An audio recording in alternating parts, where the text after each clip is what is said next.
Yahudilərdən biri gəldi Peyğəmbərin huzuruna. Yahudidir. Dedi, Peyğəmbər, bir şey desəm, amandayam. Peyğəmbər dedi, amandasan, de. Dedi, mən bu qalaya gedən suyun yolunu bilirəm.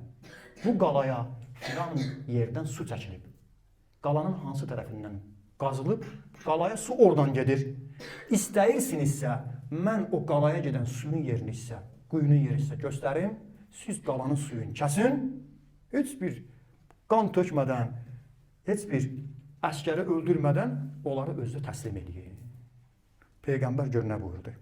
Peyğəmbər buyurdu, mən bu işi görmərəm. Allah mənə qələbəni başqa yolla nəsib edir. Mən Yahudiyə qalib gəlim.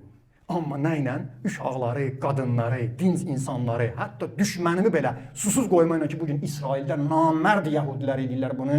Peyğəmbər elə bir siyasətçi idi ki, düşməninə qarşı bunu eləmirdi. Peyğəmbər döyüşə əmr verəndə əskərlərə əmr verirdi. Nə gözəl tapşırıqdır. Hamısını düzürdü qabağına. Əskərlərə Peyğəmbər belə müraciət edirdi.